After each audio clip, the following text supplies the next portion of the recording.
Hi friends, आज मैं आपको थायराइड के बारे में जानकारी देना चाहूँगी। थायराइड रोग क्यों होता है और कैसे होता है, उसके कारण। तो थायराइड है क्या? थायराइड हमारे यहाँ पर स्थित एक ग्लैंड है जो कि मेटाबॉलिज्म और कई फंक्शंस को देखती है। आप जानते हैं मेटाबॉलिज्म बहुत बेसिक चीज़ है हमारी बॉडी को चलाने के लिए सही ढंग से।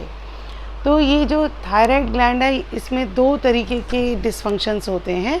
एक होता है हाइपरथायराइडिज्म और एक होता है हाइपोथायराइडिज्म। हाइपर में क्या होता है कि ज़्यादा एक्टिवेट हो जाती है और जिसकी वजह से वेट घटता है। मोस्टली, कई बार नहीं भी घटता, लेकिन कभी कभी ये हाइपो हो जाती है जिसकी वजह से वेट बढ़ जाता है। ये आजकल एक आम समस्या बन चुकी है, क्योंकि कारण बहुत हैं। जैसे मैं आज सिर्फ आपको कारणों के बारे में बताऊंगी क्यों होता है। साइकोलॉजिकल कारण, अगर हम अपनी बात को सही और स्पष्ट रूप से कन्वे नहीं कर पाते तो हमारी यहाँ ये वाली जो थायराइड ग्लैंड है, जो बोलने के लिए बहुत ज़्यादा एक्टिवेट रहती है, ये या तो कम काम करती है या ज़्यादा करती है, उसमें फंक्शन ख़राब हो जाता है।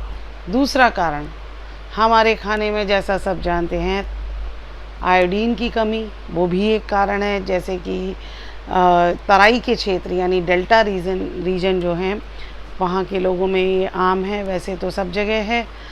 अब तो महानगरों में, यानी मैं जैसे दिल्ली में रहती हूँ, तो दिल्ली में भी बहुत सारे लोगों को, हर एक के घर में आपको थायराइड का वो सप्लीमेंट रखा हुआ मिल जाएगा। स्टिल कभी एक बहुत लेटर स्टेज में वो थायराइड, उनका वो दवाइयाँ काम करनी बंद कर देती हैं। थायराइड, कहना नहीं चाहिए, कैंसर भी बन जाता है। अब हम इसमें क्या कर सकते हैं एज अ नेचुरोपैथ और योगा के द्वारा, वो हम बाद में चर्चा करेंगे। एक तो ये साइकोलॉजिकल कारण हो गया, दूसरा हमारे खाने में आयोडीन की कमी हो गई, तीसरा स्ट्रेस,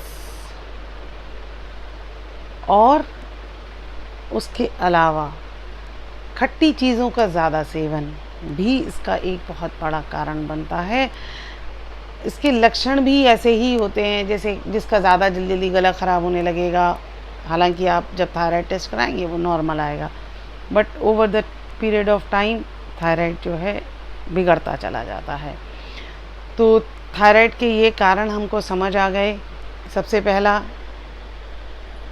आप अपने आप को एक्सप्रेस नहीं कर पा रहे, अपनी बात अंदर ही रख जा रहे हैं, सही तरीके से आपको एक्सप्रेशन नहीं आता, आप कन्वे नहीं कर पा रहे। दूसरा, साइकोलॉजिकल कारण बताया।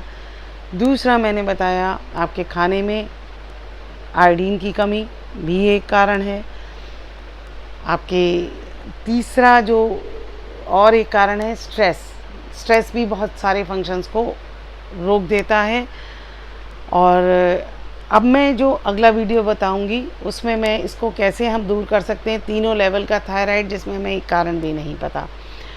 अगर आपको मेरा ये वीडियो अच्छा लगता है तो आप इसको सब्सक्राइब करिए, और आपको लगता है आपके किसी जान पहचान में थायराइड रोग है या उसको ये चीज़ें दिख रही हैं, डिप्रेशन भी इसका एक सिम्टम है, क्योंकि वो भी साइकोलॉजिकल सिम्टम में ही आता है, तो उनके साथ ये वीडियो शेयर करिए। और मैं ये सजेस्ट करूँगी कि आप इन वीडियोस को एक प्लेलिस्ट में ले लीजिए। जैसे थायराइड की एक प्लेलिस्ट बनाइए अपने यूट्यूब चैनल में, जो आपका अकाउंट है, और उसके बाद उसमें इसको स्टोर कर लीजिए ताकि आप बार बार उसको देख सकते हैं। तो फिर मिलते हैं थायराइड को बैलेंस करने के लिए। Thank you.